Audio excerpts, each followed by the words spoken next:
Tu és a luz que brilha sobre a escuridão. Tu és a paz que acalma todo coração. És o pão do faminto, a força do aflito. E nós somos teus pés e tuas mãos.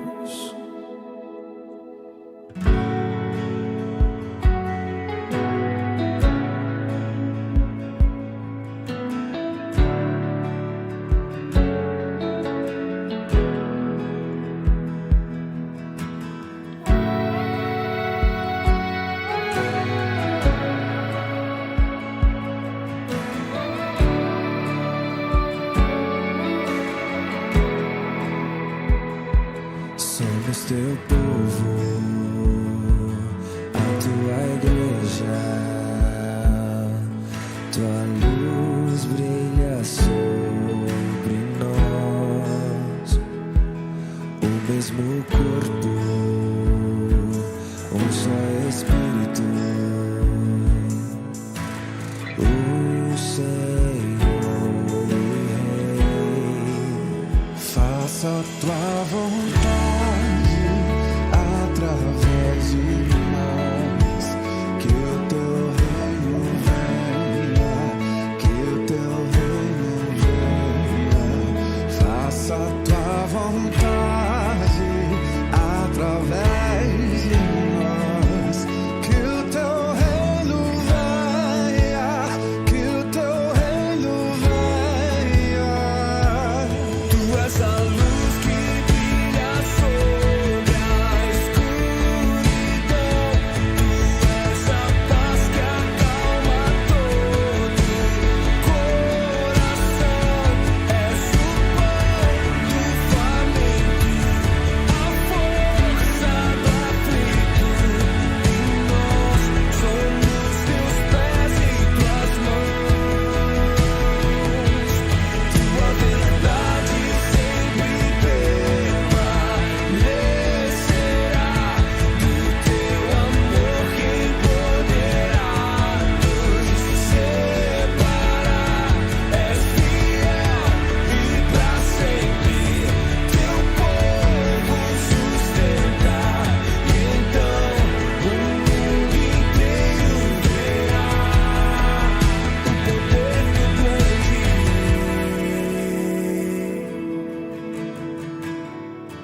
Convido você que abra a palavra de Deus na carta de Paulo aos Romanos, capítulo 1. Romanos, capítulo 1, versos 11 a 13. A gente pode ler até o 15, mas é do 11 ao 13.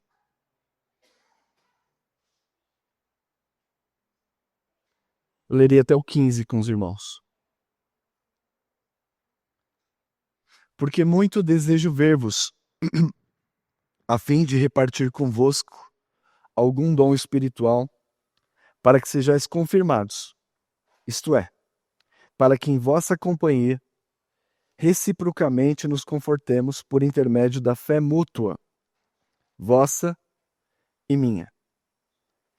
Porque não quero, irmãos, que ignoreis que muitas vezes me propus ir ter convosco, no que tenho sido até agora impedido, para conseguir igualmente entre vós algum fruto, como também entre os outros gentios. Pois sou devedor, tanto a gregos como a bárbaros, tanto a sábios como a ignorantes. Por isso, quanto está em mim, estou pronto a anunciar o evangelho também a vós outros em Roma. O nosso assunto hoje, mutualidade, edificação, conforto, encorajamento e missão, ou edificação, encorajamento e missão. Nós definimos mutualidade cristã a partir desta palavra, repetida na Bíblia, particularmente no Novo Testamento, uns aos outros. Começamos esta série pregando em João capítulo 13, 34 e 35. Novo mandamento vos dou, que vos ameis uns aos outros. Nisto conhecereis que sois meus discípulos, se vos amardes uns aos outros. E seguindo neste conceito, entendemos que mutualidade é uma troca equivalente, que tem o mesmo peso. Implica em servir e sermos servidos. E graças a Deus tem causado um impacto significativo em nosso meio. Não por força, nem por violência, mas pelo meu espírito. E nesta passagem, irmãos, nesta manhã, destaco a relação de serviço mútuo, de ajuda mútua, compartilhar, receber ajuda e dar ajuda com aquilo com o que Deus nos abençoou. Quero que vocês atentem-se para a experiência de missionários em países fechados para o Evangelho, ou sob perseguição e vigilância contínua. Irmãos e irmãs impedidos de reunirem-se para compartilhar a fé. A irmã Ivone, no seu ministério, tem colocado toda quarta-feira. Não sei se você dá de ombros para o que ela coloca no áudio ou para as orações que são compartilhadas ali. Mas há muitos relatos que nós vemos a necessidade, o desejo que esses irmãos têm de reunirem-se. Nós temos uma experiência recente em nossa parceria com missionários na Ásia. Angustiados até a alma, não podem compartilhar com quase ninguém a sua fé, as suas necessidades. Dependendo de Deus e dependendo da igreja brasileira em tudo. Muitas vezes esses irmãos estão em profunda agonia, com desejo e necessidade de reunir-se com o povo de Deus. Olhe para essa experiência. E eu oro a Deus para que Ele desperte em você este desejo. Nós temos uma igreja com as portas abertas todos os domingos, às 8:30 da manhã. Terminamos os trabalhos 12:15. Nós temos ministérios às quartas, às sextas, terças-feiras. Um prato servido que sobeja, enquanto outros desejam e anelam por encontrar-se com 2 cristãos para poder celebrar a ceia. Eu quero que você tenha essa figura em mente ao lermos essa passagem. Ao meditarmos sobre o papel da igreja, a mutualidade na edificação, no encorajamento e na missão. O propósito dessa série é revitalizar a prática do amor segundo Cristo, focado na reciprocidade, uns aos outros em amor. E nesta mensagem de hoje, nesta pregação, o propósito é encorajá-los a imitar Paulo quanto à consideração na importância da igreja para o desenvolvimento, amadurecimento na fé e no serviço. Repito, o propósito: encorajarmos e sermos estimulados a imitar Paulo quanto à consideração da importância da igreja para o desenvolvimento, amadurecimento na fé e no serviço. Dentro do plano de Deus, a igreja não é desprezível, como muitos, infelizmente, a desprezam. A comunhão não é desprezível. Infelizmente,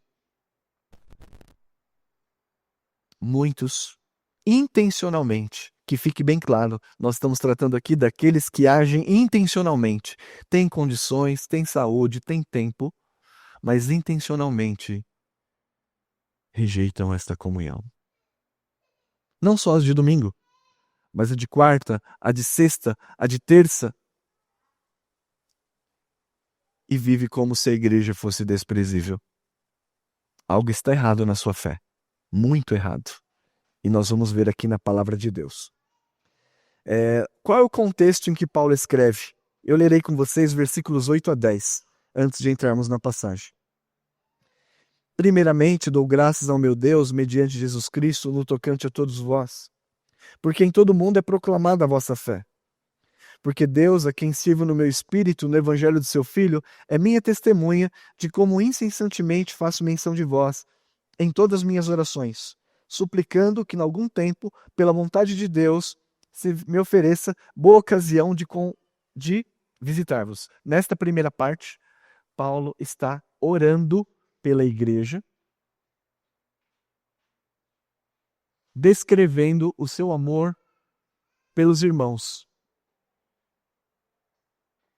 e expressando o desejo de visitá-los. Ele suplica pela oportunidade de visitá-los, o que só aconteceria 3 anos depois que ele escreve essa carta. Paulo escreve essa carta entre 57 e 58, e ele vai para Roma 3 anos depois, mas ele vai sob algemas, como um preso político. Não da forma que ele imaginava e não da forma que ele se expressa aqui. Mas veja, não há distância que desmotivasse o apóstolo Paulo. Ele já havia trabalhado em toda a região praticamente. Acaia, Macedônia, Galácia, Ásia Menor, todo o entorno do mar Mediterrâneo já estava anunciada a palavra de Deus. Mas agora ele queria ir para a Itália, na Europa. Não havia distância que desmotivasse. Paulo está disposto a orar e estar com eles. E como ele mantém a comunhão? por estar impedido pela distância, e nós vamos ver também, impedido pela ocupação, porque Paulo dirá no capítulo 15 que ele não foi até Roma porque ele estava muito ocupado na pregação do evangelho em toda a região do Ilírico, que era a região do entorno do mar Mediterrâneo. Ele diz, eu estou muito ocupado aqui e esse trabalho me impede de ir até vocês, mas agora eu estou pronto para ir ver-vos. Mas diante da impossibilidade de estar com eles, o que Paulo faz? Usa a tecnologia que ele tinha em mãos. Qual a tecnologia que ele tinha em mãos? A carta, a epístola. E também usa a oração. Nós temos outros meios de encurtar a distância hoje. Quando foi a última vez que você escreveu uma carta? Mas quando foi a última vez que você escreveu uma mensagem encorajando, fortalecendo alguém? Ele usava a tecnologia da época para encurtar a distância e a oração diante da impossibilidade de estar com os irmãos. Eu quero destacar aqui a cordialidade com que Paulo se dirige à igreja. A cordialidade é uma forma de criar relacionamentos. Às vezes nós podemos ter uma má educação mesmo, sermos grossos, ríspidos. Não, eu sou direto, eu falo tudo que eu quero na lata. Isso é pecado? Sim. Isso não é personalidade forte. Isso é personalidade que não está sendo dominada pelo Espírito. Quando você maltrata alguém, não cria pontes para o relacionamento. E Paulo, com toda a gentileza, coloca o seu coração no primeiro capítulo para ter comunhão com eles. Então, cordialidade. Seja cordial como cristão. E aqui, Paulo tem a intenção de visitá-los. E essa cordialidade é porque Paulo nunca os tinha visto pessoalmente. Não foi Paulo que plantou esta igreja. Algumas teorias, mas não foi Paulo que plantou esta igreja.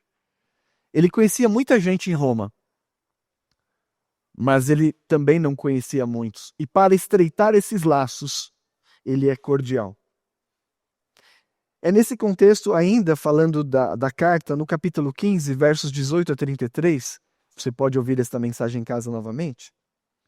Paulo escreve de Corinto, depois de evangelizar toda a Caia, ele quer visitá-los. E o objetivo de Paulo? Confirmar, fortalecer, estabelecer a igreja e ser encaminhado pela igreja de Roma até, veja o mapinha de vocês aí, da Itália para a Espanha. Por quê? Não havia mais locais em que o evangelho não tinha sido anunciado, quer por ele, quer por seus discípulos. Ele usaria, portanto, ele seria enviado, encaminhado pela igreja de Roma até a Itália. Vamos ler, não lerei todo o texto, mas abra sua Bíblia em Romanos 15. Mas por que é importante entender tudo isso, pastor? Porque é assim que se lê a Bíblia. Entendendo o texto no seu contexto, para entender a mensagem que ele tinha aos seus ouvintes originais. Ou tentar captar o mais próximo, porque esta é a mensagem de Deus para nós. Então, no capítulo 15, no versículo 22, os planos de Paulo, que está bem ajustado à introdução da carta. Romanos 15, 22. Essa foi a razão porque também muitas vezes me senti impedido de visitar-vos. E aqui, anteriormente, ele diz que estava trabalhando nas igrejas. Mas agora, não tendo já campo de atividade nessas regiões, e desejando há muito visitar-vos, pense em fazê-lo quando de viagem para a Espanha. Esse é o projeto dele, evangelizar a Espanha. Pois espero que de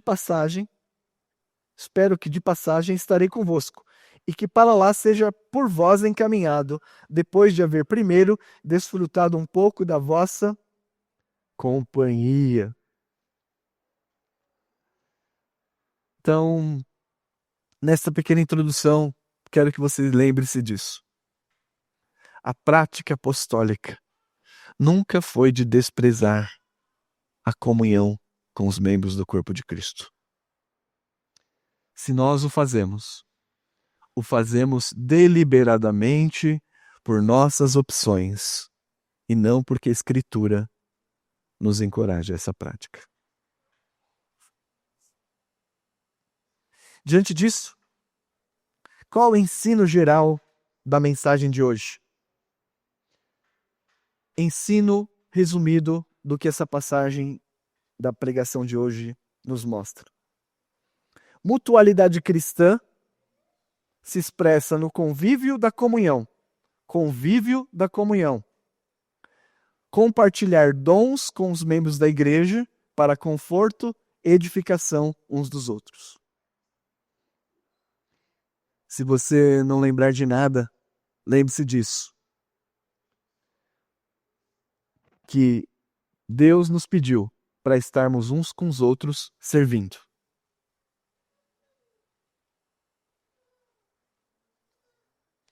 E agora os meus pontos. Apresentando, então, a mutualidade prática na prática de Paulo. Nós não estamos com um texto prescritivo. O que é um texto prescritivo? Que nos fala o que devemos fazer. Nós estamos com um texto descritivo. Descreve aquilo que alguém fez. Mas como Paulo disse, sede meus imitadores como eu também sou de Cristo, nós usaremos então a prática de Paulo como um exemplo de mutualidade. Paulo se preocupava em estar com a igreja uns com os outros. Havia essa preocupação de estar com a igreja uns com os outros. Então, primeiro, versículo 11 e 12. Porque muito desejo ver-vos... Olha que coisa. Aqui é uma linguagem emotiva, sincera. A fim de repartir convosco algum dom espiritual, para que sejais confirmados. Isto é, para que em vossa companhia, reciprocamente, nos confortemos por intermédio da fé mútua, vossa e minha. Irmãos, a nossa comunhão é no Espírito, mas ela é feita de relacionamento. Então nós temos comunhão. Paulo demonstra o desejo intenso de visitá-los. É um relato pessoal. E veja a cortesia com que ele se dirige aos irmãos. Comunhão. Eu quero aqui indicar como nós podemos ser estimulados corretamente à comunhão. Você que não consegue, se sente fraco para estar junto com a igreja. Como é que eu posso ser estimulado a ter desejo por essa comunhão? Primeiro, através da leitura da palavra.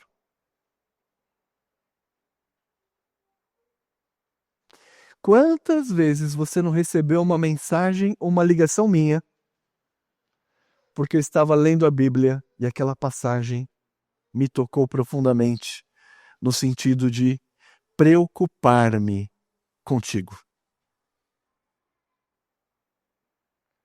Se você não se sente motivado, leia a palavra e ao ler a palavra, pratique a palavra. Outra forma de estimular corretamente o desejo pela comunhão é empenhar-se nas orações. No grupo da igreja, muitos irmãos colocam orações ali. No grupo de catecúmenos também. Se você olha aquilo ali como uma mensagem como qualquer outra, hoje eu recebi da raspadinha de não sei o que lá, de Natal. Se você lê as orações como se fosse uma mensagem da raspadinha, você não vai ter desejo de estar com seus irmãos, porque você não se interessa. Eu estou dando formas aqui reais de como você pode estimular o desejo por comunhão. Leitura da palavra, oração uns pelos outros e serviço. A nossa irmã colocou no grupo: nós precisamos de gente para a limpeza. Sei lá. Passa por cima. Se você não está disposto a servir, engaje-se no serviço, porque você vai começar a ter desejo uns pelos outros. O serviço é uma bênção para nós nos aplicarmos nesta relação de uns com os outros. Aqui nós temos elementos, então, para cumprir aquilo que Paulo desejava, ter comunhão com eles, através da leitura, das orações e disposição a servir. Um outro aspecto desta mutualidade, além da comunhão, é edificação e serviço. Paulo diz que deseja vê-los para compartilhar dons espirituais. Veja essa palavra, compartilhar. Não existe possibilidade do crente viver na sua casa, isolado, durante a semana, e dizer que está saudável na fé. Se ele estiver impedido, é uma coisa. Mas se ele fizer isso intencionalmente e dolosamente, está doente sim. Não compreendeu que a fé, Deus nos deu dons para compartilharmos. Paulo, então, fala desses dons compartilhados para o bem comum. E que dons você pode compartilhar? Estava conversando, sempre falo sobre isso, estimulando os membros da igreja nas comissões que estão servindo. Por exemplo, você é uma pessoa organizada, constante. Que dons abençoadores para servir as pessoas. Fala, mas esse é um dom espiritual? Se você usar para a glória de Deus e para serviço do outro, sim. Mas que dons Paulo está falando? Vamos lá para porque ele diz em Romanos mesmo, capítulo 12. Dons espirituais são os dons que Deus te deu. Romanos 12, versículo 4. Porque assim como num só corpo temos muitos membros, mas nem todos os membros têm a mesma função, assim também nós, conquanto muitos, somos um só corpo em Cristo e membros uns dos outros. Veja quantas vezes a expressão aparece na Escritura. Tendo, porém, diferentes dons, segundo a graça de Deus que nos foi dada. Olha os dons. Se profecia, segundo a proporção da fé. Se serviço, dediquemo-nos ao serviço. O que ensina, esmere-se em fazê-lo. O que exorta, aqui é o consolador, né? Faça com dedicação. O que contribui, tem dom de ofertar com liberalidade. O que preside, aqui é aquele que dirige, né? Presidenciar, conduzir reuniões. Com diligência. Quem exerce misericórdia, com alegria. Deus lhe deu esses dons, e aqui não é uma lista extensiva, há muitos dons, e Paulo diz, eu quero ir até vocês para compartilhar estes dons e mutuamente nos edificarmos. A igreja é composta de pessoas dotadas de muitos dons. E estes dons são para a glória dele. E implica em edificação e serviço uns para com os outros. Então, aspectos da mutualidade. O que significa uns aos outros? Comunhão, edificação e serviço. Terceiro, esta mutualidade implica em encorajar o outro na fé. encorajar o outro na fé. Vocês estão percebendo o tom de Paulo de interdependência? O ministério da comunidade, da igreja, implica em encorajamento mútuo e compartilhamento da fé. É o que diz aqui. Repartir convosco algum dom, para que sejais confirmados, e para que em vossa companhia reciprocamente nos confortemos. Aqui, confortar é a palavra encorajar na fé.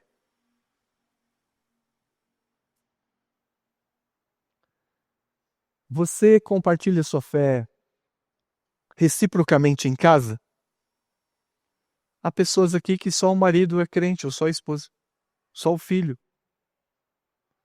Você compartilha a fé reciprocamente no trabalho? Não, porque há muitos evangélicos hoje, muitas coisas não dá para ser recíproco. Você pratica a reciprocidade na frente da TV, da televisão? Da fé? Você compartilha a sua fé? Não. Na academia? Irmãos, nós temos a oportunidade de aqui, de algum momento da semana, compartilharmos algo que é comum a todos. Falamos a mesma língua. E há irmãos e irmãs que só têm o domingo para poder compartilhar, porque durante a semana em casa não é possível, no trabalho não é possível, às vezes a solidão. Veja a importância que você tem nesse processo social, e quando a gente fala de mutualidade, estamos falando de vida social da igreja. E você pode estar dormente, fala, mas eu só vou à igreja. Eu disse isso no domingo passado na reunião da SAF. As irmãs que votaram, eu agradeci, porque elas ficaram aqui, se comprometeram, porque fazem parte, e só o fato delas estarem aqui sentadas, apoiando, fez com que o trabalho fluísse e desse continuidade para o ano que vem.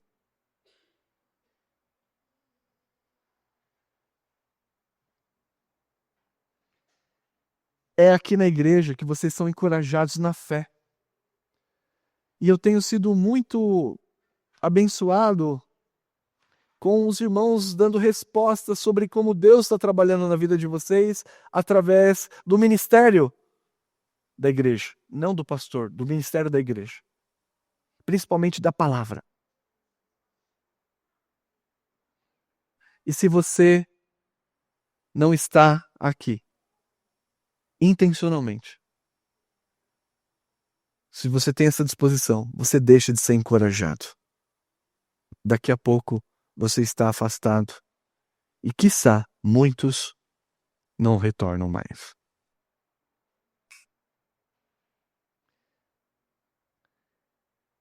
Amar uns aos outros.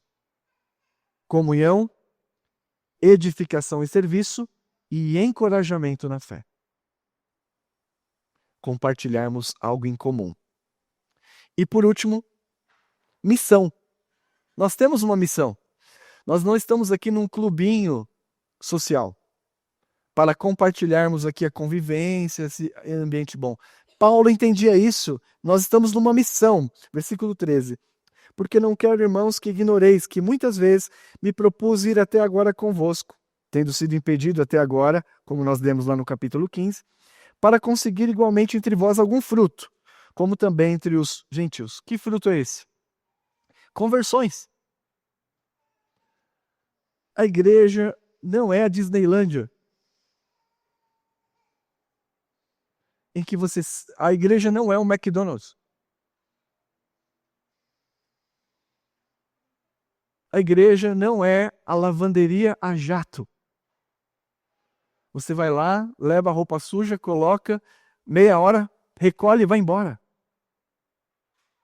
Muitos têm tratado a igreja como lavanderia, lava-jato, McDonald's e, que eu falei outro, Disneylândia. Ali é lugar de se divertir. Queridos, no bojo desta mutualidade está um referencial, a nossa missão. encarnar a pessoa de Cristo através das nossas vidas e manifestar ao mundo. E como é que a igreja manifesta ao mundo? Através do serviço individual e da responsabilidade pessoal. Sem isto, os braços da igreja ficam curtos. Eu não sei quem orou, mas disse a verdade diante de Deus e eu falei amém. Foi o Ícaro. A obra é grande. Nós estamos vendo a quilômetros daqui, a anos-luz do que nós estamos. Mas nós estamos com os braços curtos, não podemos alcançar, porque os trabalhadores são poucos. A igreja tornou-se apenas um ambiente para gastarmos 3 horas no domingo, sermos servidos e só. Missão. A evangelização e a missão pulsavam no coração de Paulo. O ministério está na concepção, na base da concepção. Na mutualidade. Na mutualidade. A igreja acolhe, envia, supre e fortalece. É por isso que Paulo está se dirigindo a eles. Eu quero ir até aí, compartilhar dons, nós vamos nos alegrar, mas eu não vou ficar para sempre aí, no nosso clubinho. Eu quero pregar em Roma, na Espanha, e eu quero que vocês estejam comigo nisso. Eu quero que vocês me acolham, me enviem, supra e fortaleça a igreja. Outro aspecto da mutualidade. E o que encaminha essa mutualidade é a nossa missão. Nós temos os pequenos grupos. O pessoal se reúne ali só para comer bolo e orar, que são muitas fotos de bolo. E olha, vai, porque você vai ter bolo também, viu? Não fica com ciúme, não. Se você fizer aniversário no mês e frequentar, você vai ganhar o bolo. É o bolo coletivo.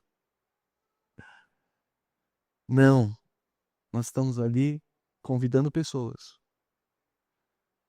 Orando pela cadeira vazia de irmãos que poderiam estar e não estão.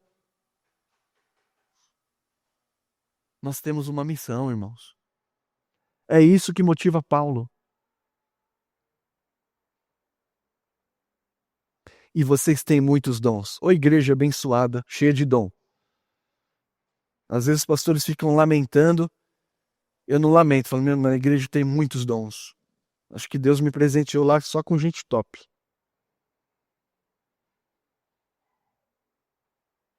Mas esses dons precisam ser colocados na missão.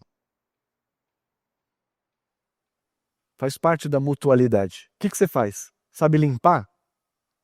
Limpa. Sabe tocar? Toca. Sabe visitar? Visita. Sabe dar oferta? Oferte.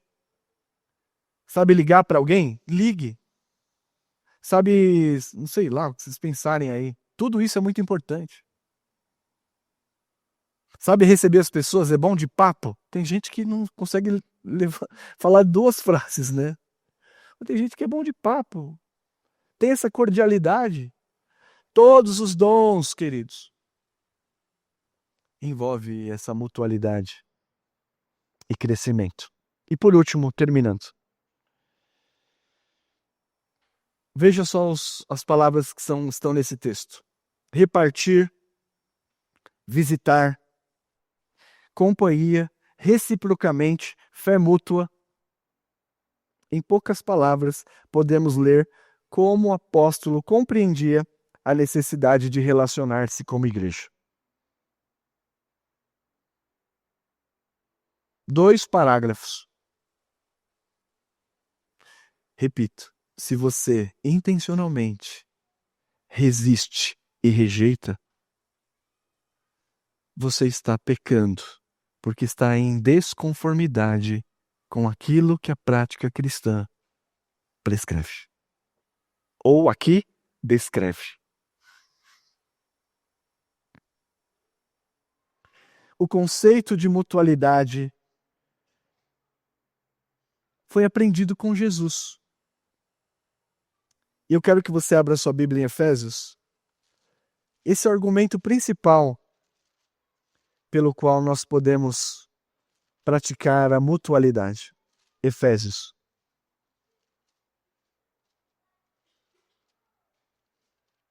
Efésios 4, 7 a 16. Efésios 4, 7 a 16.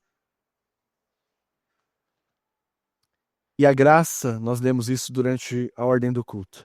E a graça foi concedida a cada um de nós, segundo a proporção do dom de Cristo. Quem é que te deu dons? Cristo. Por isso diz, quando ele subiu às alturas, levou cautivo o cativeiro e concedeu dons aos homens. Versículo 9. O que quer dizer subiu, senão também que havia descido às regiões inferiores da terra? Aquele que desceu é também o mesmo que subiu acima de todos os céus para encher todas as coisas. E ele mesmo concedeu uns para apóstolos, outros para profetas, outros para evangelistas, outros para pastores e mestres, com vistas ao aperfeiçoamento dos santos para o desempenho do seu serviço, para a edificação do corpo de Cristo, até que cheguemos à unidade da fé e pleno conhecimento do Filho de Deus, a perfeita varonilidade, a medida da estatura da plenitude de Cristo, para que não sejamos mais meninos, agitados de um lado para o outro, levados ao redor por todo vento de doutrina, pela artimanha dos homens, que pela astúcia que conduzem ao erro. Mas seguindo a verdade em amor, cresçamos em tudo naquele que é a cabeça, Cristo, de quem todo o corpo, bem ajustado e consolidado pela toda junta, segundo a justa cooperação, não desequilibradamente, de cada parte, efetue o seu próprio aumento para a edificação de si mesmo em amor. Queridos, o nosso Senhor Jesus Cristo foi morto na cruz. Ele não tinha pecado. E era preciso que ele morresse na cruz, porque você é pecador. Porque você transgride a lei de Deus. Porque você está condenado. Condenada. Mas Cristo morreu na cruz. E quando ele morreu na cruz, ele foi sepultado. E nesse texto que nós lemos de Efésios, ele chegou às profundezas. O Deus encarnou-se e do céu mais alto que nós podemos imaginar, desceu às profundezas. Se humilhou. Até a morte, e morte de cruz. Mas no terceiro dia, a morte não pôde segurá-lo. E ele ressuscitou dentre os mortos. E depois que ele ressuscitou, ele foi para o céu. E é essa linguagem que Paulo usa. Que Cristo venceu e ao vencer na cruz, perdoando todos os nossos pecados, ao vencer na cruz, cancelou o nosso escrito de dívida que pesava contra nós. Ao vencer na cruz, venceu Satanás e o acusador. Pegou todos os que estavam sob o seu poder. Trouxe para si. Mas não somente nos trouxe para si, despojou o inimigo. É como se um general vencesse a batalha tomando todos os bens. Ouro, prata, toda sorte de bens preciosos. Ele pegou tudo de Satanás. E saiu dando para os seus filhos. Está aqui. Geraldo, segura os dons. Mateus, Jaine, as bênçãos de Deus. São dons que eu lhes dou porque eu venci na cruz. Estou assentado à destra de Deus. E voltarei para a minha igreja. Peguem esses dons. E mutuamente entregue no serviço aos santos. Mutualidade. Comunhão. Reunião uns com os outros. Serviço, ajuda mútua. Encorajamento e compartilhando a fé e missão. O Senhor Deus nos ajude. Amém.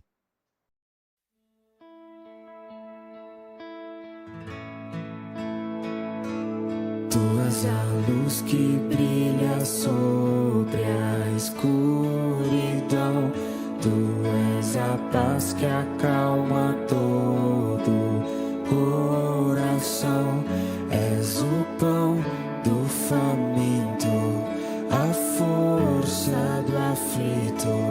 E nós somos teus pés e tuas mãos.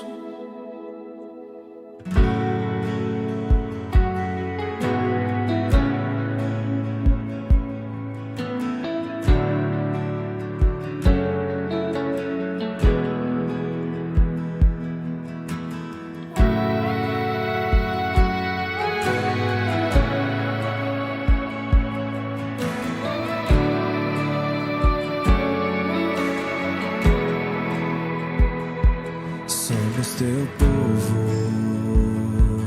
a tua igreja. Tua luz brilha sobre nós. O mesmo corpo, um só Espírito. O Senhor e Rei. Faça a tua vontade através de nós, que o teu reino venha, que o teu reino venha. Faça a tua vontade